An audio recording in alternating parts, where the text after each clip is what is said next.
Hello, how are you doing today? Chris Gweth here, and I'm back so that we can continue our conversation around how to build ourselves, how to become better people. Let me just remind us that actually we are doing this so that at the end of it we will have become better humans and also just gain some skills to handle certain experiences or certain things that we go through in life. And so today I want to talk about emotions, the place of emotions, in our lives because it's very important that we talk about this. I know emotions are things that we rarely think about because we tend to uh, assume that a lot of things that happen are basically logical or intellectual. For example, if someone steps on you, you think about it or you tend to believe you're thinking about it, but actually what happens is that you feel about it and then think about it. So you feel the pain and you think about it, and of course in thinking about it is when now you begin to attribute various things to it, like this person is looking down on me, or this person is not concerned about me, but actually all those goes back to the feeling of being stepped on. Yeah, so emotions are very important, and that's why we need to talk about emotions. And today I want us to focus more on three main ways in which we handle or we deal with emotions. Some of them are not intentional. For example, repression. When we repress emotions, this happens naturally because our mind is not able to handle the experience we've gone through. For example, in the case of rape, or especially of children, that is too much for a child to handle. It's too much for a child to, you know, express. So what happens is that the mind automatically represses such kind of experience, and then it becomes something that is stored somewhere. And the problem with the repressed emotions, they usually have a way of continuing to pop up in as much as we struggle to press them. Yeah, so number one is to either repress or suppress. Suppressing is when you intentionally decide to put something aside. You've broken up with a boyfriend or with your girlfriend or with your wife or husband, and because of how it feels, you cannot have time to live through the emotions. So what do? You suppress it so that you can still continue to be a parent or continue to be a worker, a colleague, a business person. So you suppress it intentionally. All right. So that's number one: repress or suppress. And number two is that we tend to escape the emotions, and this is where most of us really get stuck because you've experienced something that have hurt you, have wounded you deeply, but then how you escape it is by doing something else to soothe yourself, to soothe the emotions. For example, going into drugs or going into watching or going into driving or going into riding.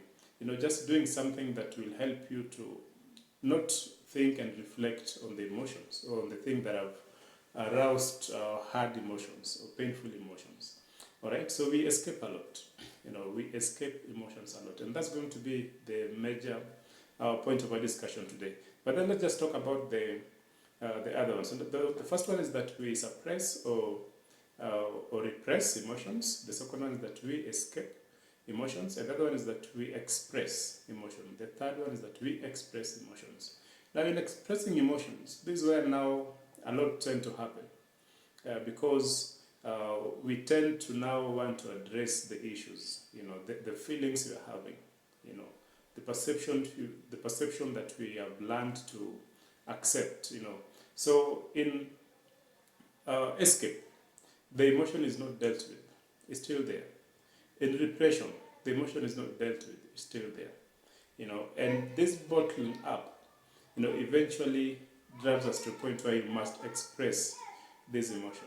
So now it's in this expression, this is where now you find some people completely out of control, so that they either hit someone or others kill others hurt themselves. Dying by suicide is a way of, for some people, of expressing that they are angry with certain people in the family or relationships, and therefore they are not taking their life to punish that person. Understand?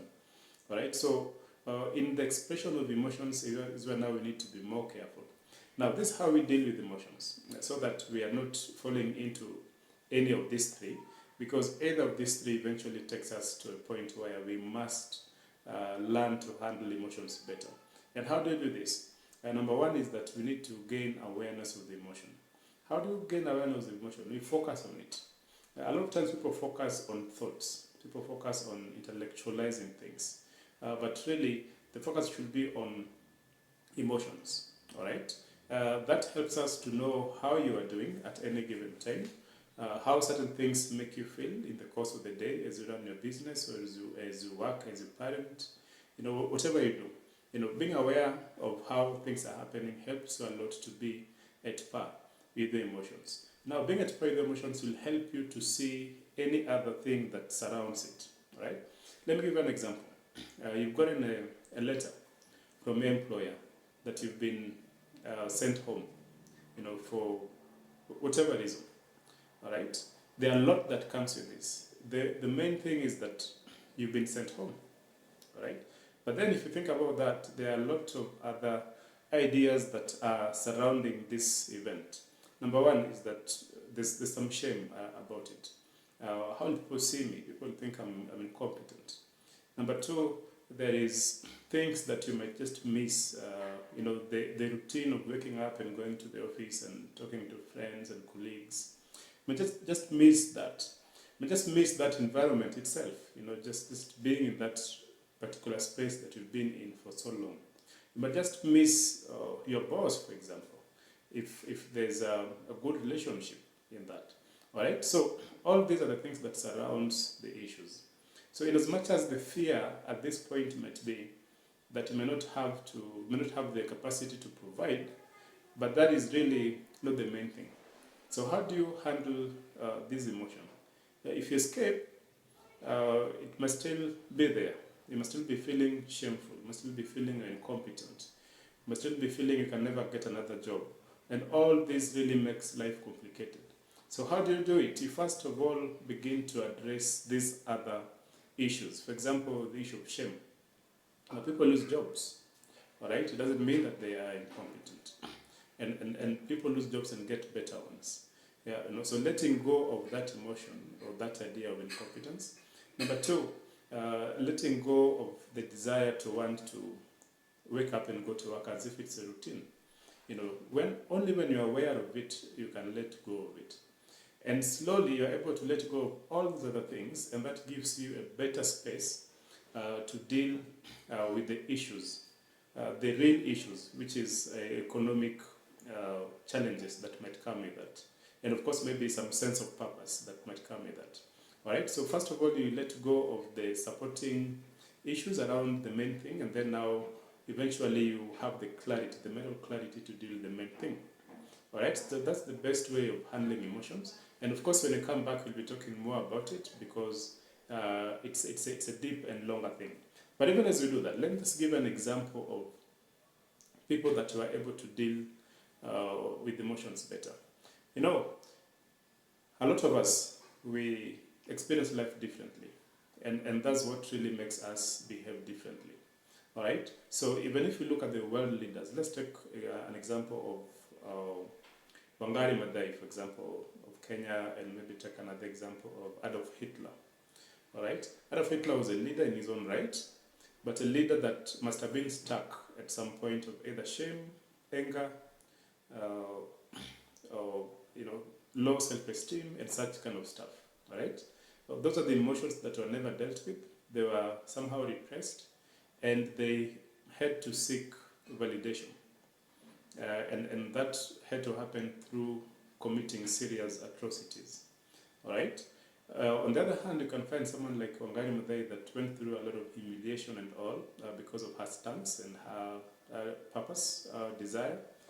Still, she was able to stand for what she believed in. She was able to live for the better needs of the community. That tells you that one leader is stuck with certain emotions. The other leader has grown beyond certain emotions and therefore attracts praise, attracts people, attracts goodness, attracts productivity, and so much more. This other one attracts only bad things.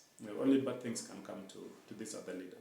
So that tells you how important emotions are and how we really need to work on this. So in the next episode, so that this is not too long, we are going to talk about this particular way. How do you exactly let go of emotions? So we'll go step by step so that at the end of it all, you are able to get to understand this.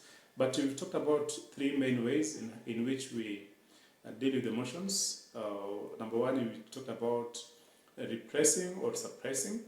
And number two, we talked about escape. Okay, when you look for things, coping mechanisms, alcohol, drug, and all that. And number three, we've spoken about expression. And expression is not always wrong. It's only that when things are bottled up, you lose control over how you express your emotions. It comes into violence either against others or against yourself. All right? But you say the best way is to let go, and that in our next episode, we are going to talk about letting go of emotion so that from there we can grow. All right. If you've not really liked my channel or you've not subscribed, please do. And also share with others, because from here we are able to reach much, much more so that we can continue to grow and build each other. Thank you so much for watching, and look forward to another session. And also remember to do a comment so that we learn also from you. See you next.